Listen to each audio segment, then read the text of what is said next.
Tonight, Port Pirie Council tells the state government its residents don't want a massive wind farm on their back doorsteps. And calling it a day, Bruce Green to step down as Port Lincoln's mayor. This is Southern Cross News with Fraser Goldsworthy.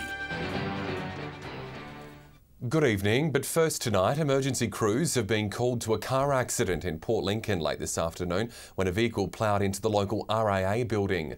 Police say the 80-year-old male driver of a white Holden Commodore failed to give way through the Liverpool Street roundabout, hitting another car in the process. An investigation is underway as to whether it was caused by a medical episode. The driver was pulled unconscious from the white Commodore and taken to hospital in a serious condition. A female driver in the other car was also taken to hospital in a stable condition. Port Pirie Regional Council has opposed a 26-turbine wind farm included in Neoen's Crystal Brook Energy Park. Council is backing the local community, which fears it'll have a detrimental effect on the landscape of the region, as well as health implications for residents. Standing up for the local community. The elected members made it very clear that they are not in favour of the current park as it stands. A number of residents in Crystal Brook have voiced their concerns about the wind farm's proximity to the town, claiming all 26 turbines are within just 5 k's of Bowman Park. Council has now submitted a form to the state government's Commission Assessment Panel outlining those concerns. Feedback to the assessment panel in relation to noise, proximity of the towers to the township of Crystal Brook, the height of them. So a number of issues were raised that we will now put in a submission back to the South Australian Commission Assessment Panel. Concerned residents claim no adjustments have been made to the noise guidelines, even though the turbines are said to be the second largest in the world. So they're asking the Commission also to look at the guidelines and see if they are relevant still to these new types of developments. It's a long road ahead, with Council expecting to hear back from the Commission Assessment Panel within the coming months. They'll assess that and give a recommendation to the State Minister for Development, which is Stephen Knoll, and then he'll make the final decision whether this project goes ahead or not. Rachel Nell, Southern Cross News. Major crash investigators are still trying to piece together how a young girl was struck and killed by a car at a Cowell property yesterday. Emergency services were called to the incident where paramedics tried to revive the 22-month-old child, but she tragically died at the scene. The 27-year-old driver of the vehicle, confirmed to be the girl's father, is assisting police with the investigation. A Port Lincoln man will face court after allegedly being caught drink driving in Whyalla. Just before 1 p.m. last Tuesday, police stopped a vehicle on McBride Terrace after checks showed the vehicle was unregistered and uninsured. The 36-year-old man allegedly returned a blood alcohol reading of 0.170, more than 3 times the legal limit. He was reported for drink driving and driving unregistered, uninsured and disqualified, while also having his vehicle impounded. Port Lincoln's much-loved Mayor Bruce Green will announce at tonight's council meeting that he won't be standing for re-election. Mr Green hopes the council elections in September will see some new faces and younger voices step up to be leaders in the community. New opportunities on the horizon for new Port Lincoln leadership. Look, not an easy decision I've been wrestling with. I've been very privileged to have been the mayor and still being the mayor. But I'm 71, they're 4-year terms. 2 terms for the American presidency is enough, so why not Port Lincoln? After first being elected as mayor in 2010, Bruce Green hopes some fresh faces will step up. But I'm really just saying, look, if anyone is thinking for running for mayor, I'm not. So here's an opportunity for some new blood, some new people. He's also wishing younger generations will come forward to nominate in other council roles. I encourage people to think about that, to think of the opportunity, and also elected members. We know that we have some retiring elected members, so there'll be some opportunities on council. Some young people would be great. Earlier in the year, Lower Eyre Peninsula Mayor Julie Lowe also announced she wouldn't be standing for re-election after more than 2 decades in public office. Done 23 years by the time I've finished this year, and I think it's time for a new voice, new face. And she reflects the leadership role gave her the opportunity to meet Bruce, with the two now engaged. So there are some pluses, and plus I met Bruce through local government. So there has to be some good things, doesn't it? Casey Treloar, Southern Cross News. The rollout of the NBN across regional South Australia is in its final stages, with the service saying 99% of homes and businesses are now able to connect. It marks the start of a boost to the state's economy, with the internet expected to spur growth in the local business sector. 2 years ago, Port Augusta became one of the first towns in regional South Australia to receive a complete NBN rollout, and now the rest of the state has followed suit. NBN today announcing that almost all homes and businesses in regional areas of the state are able to connect. That's some 230,000 homes and businesses. The number of connections exceeds some areas in Adelaide, further bridging the digital divide between country and city. We've been able to actually complete regional South Australia and much of regional Australia ahead of its metro counterparts. The faster connectivity and ease of access from the network is prompting a growth in regional entrepreneurs. Up to 40 new businesses were generated last year just from the NBN network, and this is actually predicted to get up to about 1,400 by 2021. Today, the NBN clocked up 4 million connections nationwide, although of that number, just over half are using the service. The NBN says people can go online and see if their residence has the green light to start using. It'll tell you whether you can connect right now, and if you can't, it'll tell you when you're expected to be able to connect to the NBN network. Garth Burley, Southern Cross News. A blaze has caused $50,000 damage to a Port Pirie business this morning. Firefighters were called to SJ Cheeseman Engineering on George Street at around 8:15 following reports of a fire inside the workshop. It's believed an accidental welding mishap on a grain silo was the cause. The blaze was extinguished within 20 minutes of it breaking out. Workers immediately evacuated from the workshop and no one was injured. Still to come tonight, Broken Hill motorists urged to pay attention to new parking time restrictions in the town's CBD. That's next. Residents on the Eyre Peninsula felt the earth move early Sunday morning with an earthquake recorded in the region. The quake struck at around 2:30 a.m. northwest of Whyalla between Cleve and Cowell. The tremor measured at 3.7 on the Richter scale. The quake struck at a depth of 10 k's and would have been felt within a 45-kilometre radius of the epicentre. No damage has been reported. Whyalla Council has voted to host a crime forum to address concerns about the safety of the city. SA Police has also confirmed it'll attend as the community looks for solutions to help reduce the rate of crime. While generally a safe city, crime has been a hot topic in Whyalla over the last few months. 2 major break-ins at the Whyalla show, along with a number of vandalism and suspicious behaviour near schools, have put the spotlight on local crime rates. Whyalla Council is also searching for answers. It's really sad, and we just would love to see a place for everybody to be safe and to have a great place to bring up their children. And there'll now be an opportunity for residents to have their say and contribute. Council voted at its last meeting to hold a public forum to discuss recent events and how to reduce offending. Councillor Brewer, who introduced the motion, says it'll be an opportunity to have a discussion about what's working and what needs to change. Present the facts to the community and for us to be able to assess where there is gaps in our community. A date and venue has yet to be set. Councillor Brewer says the key is finding solutions that'll help keep community members safe. It's not acceptable for people to not feel safe in their own homes and in their own community, so hopefully this is a small step forward. In a statement, Whyalla Police have confirmed they'll attend, saying it's a chance to work together to keep crime rates down. John Hunt, Southern Cross News. Volunteers from Port Augusta have gathered at the Arid Lands Botanic Garden to recognise their services to the town. A number of federal politicians also heard concerns from a number of groups about the future of their organisations. With a cup of tea, scones and the backdrop of the Arid Lands Botanic Gardens, Port Augusta's volunteer community mingled together to celebrate their tireless efforts. Volunteerism is something that all of us across the nation should welcome and thank all those who do it. Members from a number of local organisations got the opportunity to chat with federal politicians about their efforts, which collectively contributes an estimated $290 billion to the nation's economy every year.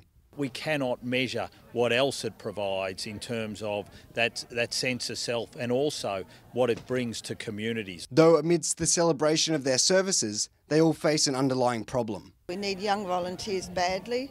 To assist local groups, the federal government is releasing its second round of their $20 million volunteer grants. These grants of between $1,000 and $5,000 can give that extra boost to groups. The government says groups can use this to encourage younger Australians into their volunteer ranks. We can always make excuses to say we're too busy to volunteer, but what we need to do is say, no, we're going to put the time aside and make sure we do volunteer. Garth Burley, Southern Cross News. Broken Hill motorists are being warned about changes to parking times at the northern end of Argent Street. Council has reduced car park durations along the city's main street around the Art Gallery in a bid to ease congestion. Finding a park on the northern end of Argent Street's becoming a frustrating task for many. Between the redevelopment of the West Darling Hotel, the YMCA's relocation around the corner, and thriving shop fronts and tourist attractions, a free spot is a rarity. That's caused some problems for us. So we had an approach a month or two ago from a number of the businesses in Argent Street and looking at if there might be something that we could do or try to look at trying easing some of the parking issues that they were having. Council's introduced a number of changes to parking time limits in the area, effective during business hours. From 15 minutes, half hour to 2 hour car parks, just to really sort of try and change it up a little bit and create some more opportunity for a turnover in parks. The strategy will be implemented across a 12-month trial period. Rangers will continue to monitor those overstaying their welcome in Argent Street, but penalties may be loosened. And if you still can't find a park, Council says a little walk won't hurt. Might mean that you have to walk an extra 100 metres, 150 metres, but you know, on a nice day with the sun out, it's a good opportunity for people to get a little bit of exercise. Patrick Reinke, Southern Cross News. The return of the South Australian Rally Championship to the Flinders Ranges has been given the tick of approval by organisers. Although the rally was spread out across the region, many intrigued locals flocked to the dusty spectator zones, the big turnout paving the way to make the Rally of the Ranges an annual event. Recording the fastest overall time in the rally was Peter Shea and co-driver Kate Catford, whose Subaru crossed the line in just over 55 minutes. After the break on Southern Cross News, school students from across the Mid-North get interactive with a science competition. That's next. Welcome back. Schools from across the Mid-North have today taken part in a unique science and engineering challenge. The hands-on program encourages students to explore scientific principles for themselves instead of being guided to the answer by a teacher. Making science and engineering fun. 7 schools from the local area competing against each other, and they'll be attempting to get to Adelaide to represent the state in the Science and Engineering Challenge National Finals, which are in Darwin, the Northern Territory, later this year. Some activities include wiring a virtual city, designing a suspension buggy and constructing a catapult and skyscrapers. They're solving network problems in one of these activities. Just behind me they're building towers that are earthquake proof as we load them up with weights and then shake them. It's a skelter shelter, and it was to hold a select number of weights without collapsing. I got one weight, which was a bit of a shame. Had to use straws, paper and C-tape. We didn't have enough straws to do what we wanted, so that kind of made it go on the worst side of things. The challenge is designed to guide regional students into a career in science, technology or engineering in their own hometown. Multiple correct solutions. We've got limited resources. We've got a fixed time to come up with a result. It's competitive. We're working with other teams or competing against other teams. We're modelling what it's like to be a scientist or an engineer. The challenge will be heading to Port Lincoln next week. Rachel Nell, Southern Cross News. Well, nominations are now open for Broken Hill's annual Volunteer Awards, and while many don't do it for the recognition, local leaders say it's a great time to say thanks to those who give so much of their time. It's a night that honours the city's most dedicated volunteers. But this is a time to think about those people that in your last 12 months or over time you thought they should be recognised for something. Broken Hill residents are being encouraged to celebrate the tireless work of locals by nominating them for the 2018 Community Volunteer Awards. So whether it's from health through to social services, tourism, sporting, you name it, we're actually going to recognise it, and it's important around that, including the SES. Nominees will also be in the running for the prestigious Nydia Eads Hall of Fame Award. Nydia Eads was the city's first female councillor and worked tirelessly across her life for the city of Broken Hill. There'll also be a new gong up for grabs. And it's called the People's Choice Award. Now, the People's Choice Award is actually someone who might have done something outstanding in the 12 months. They may not be someone who's been around a long time, but you feel that they should be recognised. Nominations can be made online through the council's website and close at the end of the month. Patrick Royenke, Southern Cross News. Turning to sport now, and Waroona Bay have jumped to third in Whyalla footy after a gritty win over South Whyalla yesterday. 5 goals from Bevan Doolan helped guide the Tigers to victory and solidify their position in the top 4. John Hunt joins us now. John, it was a big win. Yeah, it was, Fraser. It was a vital match for both sides, with the winner going a long way to securing their place in September. Bays were up for it and jumped south early, with a dominant first half securing the victory. An 8-goal-to-3 first half came about from a strong effort from the Tigers, who ran and chased hard. Leading by 27 points at the main break, Waroona Bay held off a big fight from South, who pushed them hard in the second half. In the other Whyalla matches, West had a 6-goal win over Centrals, while 6 goals from Josh Ackland helped North hold off a spirited Rapina side. In the Spencer Golf League, Prop Brisbane held off West Augusta. Sollies moved 2 games clear of Port in second, defeating them by 2 goals, while 9 goals from Lionel Brown helped South cruise past Centrals and stay 3 games clear in first. In Port Lincoln, Lincoln South scraped past Boston by 2 points, while Tasman defeated Wayback in an upset 30-point win. It was a costly loss for Waybacks as they missed a chance to go top, after Mallee Park came from behind at 3/4 time to defeat ladder leaders Marble Range by 4 points. In Broken Hill, South were too strong for Centrals, holding them goalless after half-time to record a 68-point win. In Northern Areas footy, 7 from Scott McIntyre guided Southern Flinders to a big win over Broughton Mandurah. Orroroo were too strong for BMW, and top of the table Crystal Brook cruised to a big win over last place Jamestown Peterborough. And in Great Flinders footy, Ramblers edged past Lock, United Yalana beat Tumby Bay, and Cummins had a victory over Ayr United. So that's all in footy for this week. A week off next weekend for the State Country Championships in Renmark. Our region will be represented in the EP and Northern sides. And then it's a run home to the finals. So expect some hot footy as we head towards September. Thanks, John. John Hunt reporting there. Well, stay with us. After the break, we'll have all the local weather details with Amy. And what a sunny start to the week around the Gulf, Amy. It sure was a perfect start around the region, Fraser, as we got back to work. I'll have all the details next. Temperatures rose into the high teens around most centres today. 18 in Port Augusta, 17 the top for Whyalla and Port Lincoln, while Broken Hill only saw a maximum of 14 degrees.